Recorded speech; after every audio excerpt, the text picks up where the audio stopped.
Est-ce que tu aimerais avoir plus de visites sur ta boutique Etsy, donner davantage de visibilité à tes produits pour pouvoir recevoir des commandes chaque mois et ainsi vivre de tes ventes sur la plateforme? Si c'est le cas, tu es sur la bonne vidéo parce qu'aujourd'hui, je vais te partager 3 astuces très simples que tu peux mettre en place dans ta boutique dès aujourd'hui pour augmenter facilement la visibilité de tes produits sur Etsy.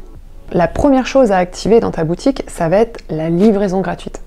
Et la raison, elle est toute simple, c'est que si tu le fais pas, tu vas te fermer à énormément de visites. Pourquoi? Parce qu'en fait, les visiteurs, quand ils font une recherche sur Etsy, par exemple, s'ils recherchent, je sais pas, un cadeau personnalisé, eh bien, ils vont taper ça dans la barre de recherche Etsy et ils vont pouvoir activer un filtre. Et ce filtre, ça va être livraison gratuite, parce qu'ils savent déjà d'avance qu'ils ne veulent pas de frais de livraison sur la commande qu'ils vont éventuellement passer. Si tu mets pas la livraison gratuite sur tous tes produits, bah, tu vas te fermer à toutes ces recherches, et elles sont nombreuses, où finalement les visiteurs vont activer ce filtre avant de faire leur recherche. Toi, tu n'apparaîtras même pas dans les résultats. Peut-être que tu te dis, ok, mais bon, moi j'ai des frais de livraison, ça me coûte de l'argent, j'ai pas envie de les offrir. Mais en fait, ce que je t'invite à faire, c'est pas d'offrir ces frais de livraison, c'est tout simplement de les intégrer dans tes prix. Par exemple, si tu vends un article à 29 € et que tu payes 6 € de frais de livraison pour la France, eh bien, au lieu de proposer ton article à 29 €, tu peux très bien le proposer à 35 €. De cette manière, tu offres la livraison et tu intègres ces frais de livraison finalement dans ton prix de vente. Alors ici, ça va poser problème si tu envoies tes commandes à l'international, puisque forcément tes coûts d'expédition à l'international, ils vont te coûter plus cher qu'en France. Donc ça, tu peux l'ajuster sur ta boutique Etsy, c'est très facile à faire. On va aller voir tout de suite dans le tableau de bord comment ça fonctionne. Donc en fait, quand tu crées ta fiche produit, à l'intérieur de ta fiche produit, tu as la partie stock et prix. Et en fait ici, si tu actives ce petit onglet tarification nationale et internationale, tu te rends compte que tu peux venir fixer un prix pour la France et tu peux venir fixer un prix pour autres pays. Donc par exemple, si tu décides de proposer la livraison gratuite en France et à l'international, et bien par exemple, tu vas mettre 35 € pour la France et tu vas mettre, si par exemple tes frais de livraison te coûtent 10 €, tu vas mettre 45 € pour l'international. Et en fait, ce qui va se passer, c'est que ta fiche produit, elle va apparaître à 35 € pour toutes les personnes qui se situent en France, et elle va apparaître à 45 € pour toutes les personnes qui se situent à l'international, et elle va apparaître en livraison gratuite pour la France et pour l'international. Ça te permettra de proposer la livraison gratuite et donc d'apparaître dans toutes ces recherches livraison gratuite, tout en proposant des prix différents et pour tes envois nationaux et pour tes envois internationaux.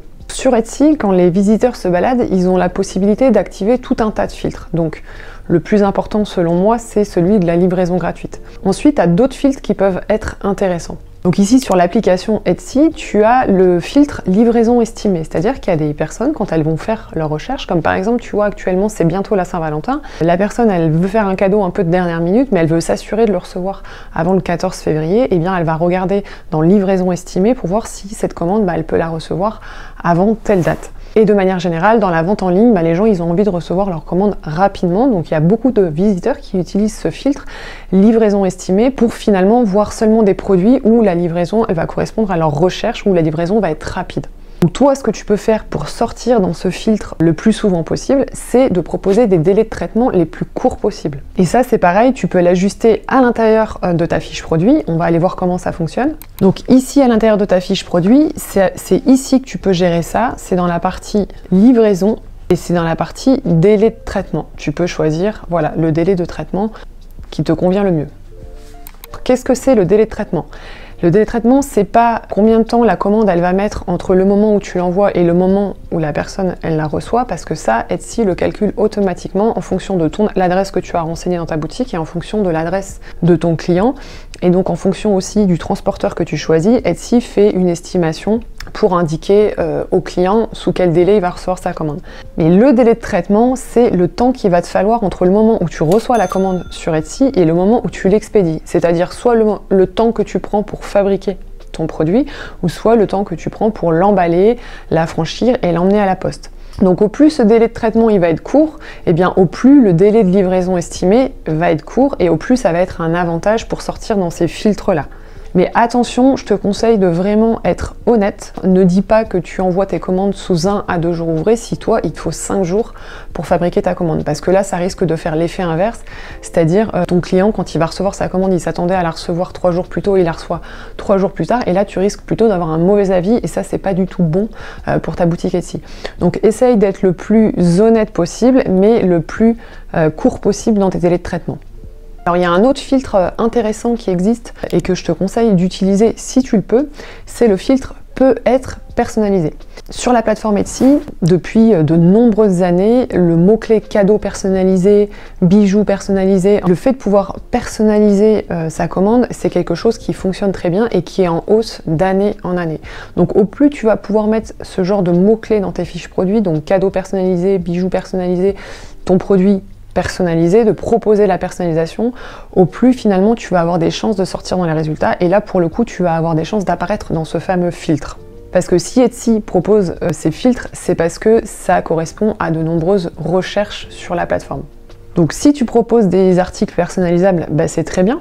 Mais si tu n'en proposes pas, il y a des moyens d'intégrer la personnalisation dans tes produits. Par exemple, ça va être de proposer des couleurs différentes. Si dans ta boutique, par exemple, tu proposes des créations en tissu et que tu fais ça avec des tissus différents, eh bien tu peux très bien créer une fiche produit spécialement en proposant la personnalisation, c'est-à-dire un choix de matières différentes, un choix de motifs différents, un choix de couleurs différents, que la personne elle puisse venir personnaliser son produit et de cette manière, ça te permettra d'ajouter des mots-clés qui contiennent justement ces fameux mots personnalisés, cadeaux personnalisés et de pouvoir apparaître dans ces filtres. Donc si tu peux, eh bien propose des variations et propose la possibilité de personnaliser tes produits dans ta boutique. Etsy propose pas mal de filtres aux visiteurs qui se baladent sur la plateforme. Donc on a vu le filtre de la livraison gratuite qui est primordial selon moi. Il y a aussi un filtre, tu vois ici, fait main ou vintage. Il y a aussi le filtre sélection Etsy. Donc ici ça va être les articles qui sont sélectionnés par Etsy. Donc ça se peut que toi dans ta boutique tu aies des produits qui ont été repérés par les gens qui s'occupent en fait du marketing Etsy et qui t'ont positionné dans la sélection Etsy parce que tu réponds à certains critères et la plateforme elle souhaite mettre ton produit en avant, donc là c'est super si tu as un produit dans ta boutique qui est en sélection Etsy. Tu as également le filtre top vendeur, donc voilà, forcément si tu es top vendeur, c'est-à-dire que tu reçois souvent des avis à 5 étoiles, que tu es carré dans tes délais de livraison, que tu as réussi à obtenir ce statut top vendeur, et bien tu sors aussi dans les gens qui sélectionnent ce filtre. Et il y a un autre filtre, ça nous amène au deuxième point de cette vidéo, c'est le fait de participer à des promotions. En fait, le fait de participer aux promotions ou d'organiser des promotions va te donner davantage de visibilité. Donc soit de participer aux soldes quand c'est la période des soldes, ou soit en fait quand tu es dans ton tableau de bord Etsy, en fait dans ton tableau de bord souvent tu as des conseils et parfois Etsy te propose de participer à des événements promotionnels. Moi je te conseille d'y participer même si tu te dis bah t'es un peu serré sur ta marge et t'as pas forcément envie de faire de promotion. Ça va être intéressant de le faire, pourquoi? Parce que quand Etsy organise un événement promotionnel, il en fait la communication en fait sur les réseaux sociaux, par mail, enfin par plein de canaux différents. En fait si toi tu participes à la promotion, même si tu mets un petit pourcentage de réduction, même 10%, le fait d'y participer, eh bien tu atterriras dans les résultats de recherche et tu seras mis en avant justement au travers les communications qui sont faites par la plateforme à tous les clients en boîte mail et également sur la page d'accueil Etsy quand il y a des événements promotionnels. Voilà, tu vas apparaître en fait dans les boutiques qui sont mises en avant parce qu'elles participent à ces événements promotionnels. Donc même si pendant ces promotions tu gagnes moins d'argent et c'est moins intéressant pour toi, ça te permet d'avoir une visibilité ponctuelle et comme je le dis souvent sur Etsy, en fait c'est le fait de vendre, c'est le fait de recevoir des bons avis qui donne davantage de visibilité à tes produits puisque la plateforme et l'algorithme attribuent un bon score à ta boutique et donc tu as tout intérêt à ponctuellement participer à ces événements même si à ce moment-là tu es moins rentable. Ça ne pourra que servir ta visibilité sur le long terme. Et la troisième chose que je te conseille de mettre en place dans ta boutique pour avoir davantage de visibilité, c'est de ne jamais supprimer une fiche produit qui s'est déjà vendue. Donc ça, c'est une astuce valable pour les vendeurs qui proposent des produits qui peuvent être renouvelés à l'infini. Par exemple, si tu as un modèle de, je sais pas, d'une création à toi que tu peux, une fois que tu l'as vendue, refaire à l'identique, ne supprime pas ta fiche produit une fois qu'elle s'est vendue, puisqu'en fait, ta fiche produit, une fois qu'elle s'est vendue, elle obtient un bon score. Et c'est comme ça qu'elle est mise de plus en plus en avant. Ce serait vraiment ridicule de supprimer ta fiche produit ou de pas la renouveler une fois que ça s'est vendu parce que d'une part tu devrais refaire tout ce travail de référencement, de mots-clés, de construction de ta fiche produit alors qu'en fait elle est déjà là elle est déjà existante et en plus de ça, elle bénéficie d'une visibilité supplémentaire. Ça peut paraître évident, mais en fait, c'est parce que je vois souvent l'erreur chez les vendeurs que j'accompagne qui vont aller supprimer une fiche produit qui s'est déjà vendue. Ça, c'est vraiment primordial. Si tu as une fiche produit qui se vend régulièrement, tu la mets en renouvellement automatique et tu la laisses tourner sur la plateforme. Par contre, si toi, tu vends des pièces uniques, comme par exemple des objets de brocante ou des objets vintage, ou si tu es une créatrice de bijoux qui fait des pièces uniques, là, tu vas pas pouvoir renouveler ta fiche produit parce qu'en fait, une fois que tu as vendu ton produit, il n'existe plus. Donc, ce que je te conseille dans ces cas-là, c'est d'utiliser cette fiche produit pour mettre un produit similaire. Donc par exemple, si tu vends des objets de brocante et que tu as vendu des assiettes anciennes, il ne va pas falloir mettre dans cette fiche produit un cadre.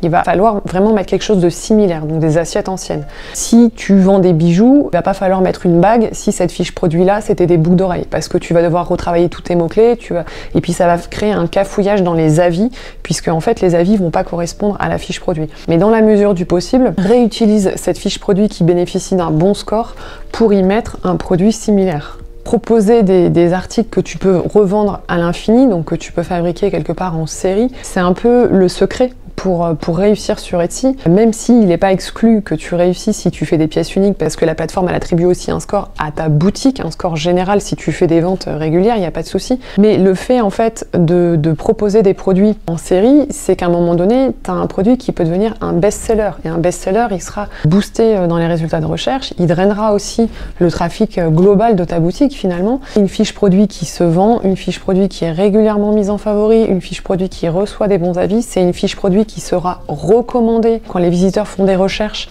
eh bien la plateforme elle va recommander cette fiche produit parce qu'elle sait que c'est une fiche produit qui se vend, qui a du succès, etc. etc. Donc ça c'est vraiment un point primordial. Si tu souhaites aller un petit peu plus loin que ce que je partage dans mes vidéos YouTube, j'envoie une newsletter le lundi matin dans laquelle je partage beaucoup plus de choses que ce que tu peux trouver ici dans mes vidéos. Par exemple, la newsletter que j'envoie lundi prochain, je te partage à l'intérieur de cette newsletter la liste des meilleures requêtes, des meilleurs mots-clés qui sont utilisés sur Etsy en 2024, puisque Etsy, tous les ans, publie son rapport des tendances dans lequel sont partagées les tendances du marché, mais surtout les tendances des mots-clés qui vont être qui ont été en hausse l'année dernière et qui vont être beaucoup recherchés cette année sur Etsy. Donc par exemple dans ma dernière newsletter, eh bien je te partage la liste de ces mots-clés et tu peux vraiment aller y piocher les meilleures requêtes pour les intégrer dans tes fiches produits si elles peuvent l'être. Si tu veux t'abonner à ma newsletter, n'hésite pas, c'est le premier lien que tu trouves en description de cette vidéo et tu verras aussi en quoi c'est une newsletter qui est pas vraiment comme les autres, elle est un peu différente, tu verras pourquoi. C'est tout pour cette petite vidéo aujourd'hui, j'espère qu'elle t'a appris des choses. Je te remercie de l'avoir regardée jusqu'au bout et moi je te dis à bientôt dans une prochaine vidéo.